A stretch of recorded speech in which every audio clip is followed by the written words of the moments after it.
So here's a way of setting you right. Okay, Radio Continental 102.3 FM. It's 8:30. Welcome to Let's Talk About Sex.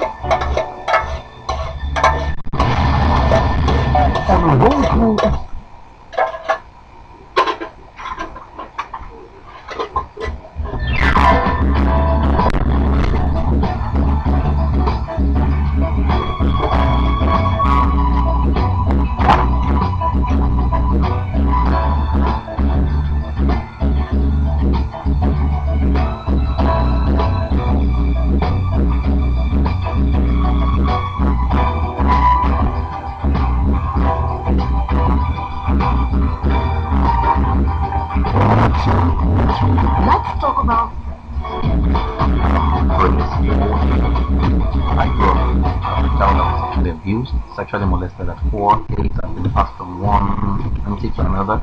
By 12, I totally lost control. At 14, I was an extreme addict, having sex every day. At 16, I was living on the edge. I started smoking, I started drinking.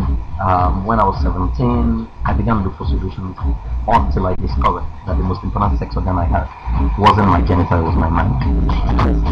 The predator knows, for example, as a parent, you're not going to say anything to your child about sex. So they move in when your child is still ignorant. Come on. Let's talk about sex. A sexuality education program with Praise for Thursdays at 8:30 p.m. on Radio Continental 102.3 FM. This is Radio Continental 102.3 FM.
You're listening to Radio Continental. My name is Anura Omolayo, and it's totally splendid to have you listening one more time, of course.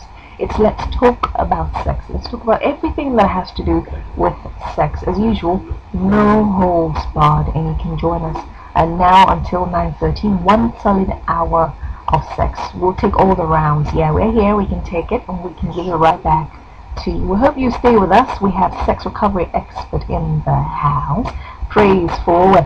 And if you're just joining, let's talk about sex for the first time. It's all about sexuality, your sexuality, and educating you, helping you recover, and helping you realize exactly what sex is all about. As usual, we give one sex tip at the end of the show, but it's exclusive for the married folks. So if you're not married, you can go to bed by 9:27, because by 9:28 we will give you a sex tip, something very useful you can use in the bedroom. For about 4 weeks now, we've been dealing with sex addiction. I took a test. Praise gave 25 questions. I took a test, got 46%, And we've been dealing with sex addiction ever since. Praise for you're welcome. 16 books. I can't get my mind over that. 16 books, and they're all about sex. And you're working on another one right now. Yeah, I'm working on about 3 of them. Okay. How I'm fine. Actually, I'm green. Oh, hold on. Is green the bad one? No. Okay, the green is the cool one. Yeah. I'm green. Oh boy, so good for you. Thank you. So good, you know. It's so good to be back here. I mean, this is almost like the place to be every Thursday evening. I mean, every time I go to work on a Thursday, my mind is always in the studio saying, "Oh, we're going to talk about sex once again." And like she already said, it's a sexuality education program, and we believe that you're going to have a good time with us. From last week's session, we had a couple of some. I don't know how to say this. I went through the messages over and over again, and we've got a couple of work to do today. Based on the feedback we have on our hand, some of those cases are cases that you want to excuse that this case is real, or what exactly is happening. And I think straight away we'll go through some of those some of the feedbacks and the messages we got. The first message was from on our Facebook page, really. From some guy, Victor. My name is Victor. I have this issue that I need advice. I'm in a relationship for over 3 years now, planning to get married by April next year. To my greatest surprise, I saw a BBM message from my girl. I saw a BBM message my girl sent to a boss in the office, which happens to be our pastor. The message goes like this: "If only you know how much I love you, you will not do those things that hurt me." I confronted her. She says yes, she's been having feelings for him, and there is nothing I can do about it. I'm very confused. I think they're having an affair. What should I do now? Please help me. My heart is bleeding. Well, I like that guy. He's not giving up on her, and I kind of wonder, is the pastor not married? Well, I think the problem that BBM is creating right now is huge. Yeah, it's so huge that we may not be able to know it. Maybe many men letting over BB. Men are beside their wives. I don't know that we're talking right now. Yeah, we're talking to some other girls. But some of them are flirting with like 4, 5, 6 girls at the same time. It's so sad, really.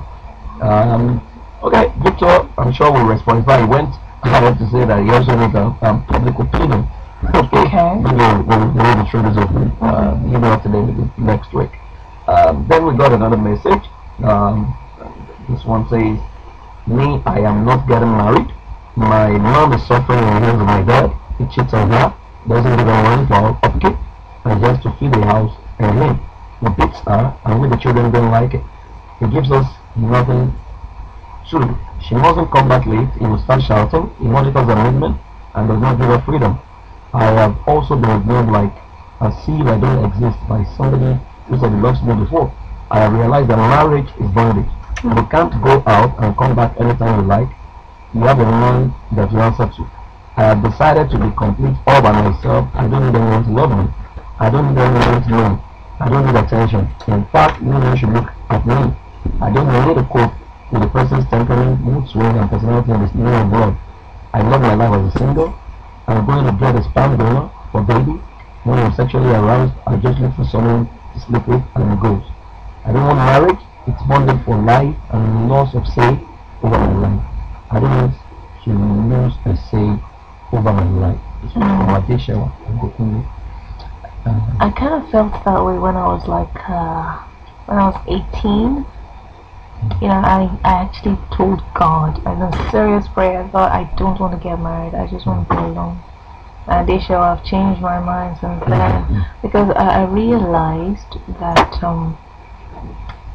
people are different, first of all, and you go into something with your eyes wide open. Don't wear those rose-colored glasses. Perhaps Adisha needs to sit down with her mom and ask her mom about. I think she's speaking from the bitterness of her heart. And the reality is you don't take a permanent decision where you like when you're bitter. Because like Manuel rightly said, you cannot be judging every man from the screen of the men that you're related with. You cannot say all men are the same, because only God knows how many maximum that you would have related with will be less than 100. So, Adeshawa, if you're listening to us,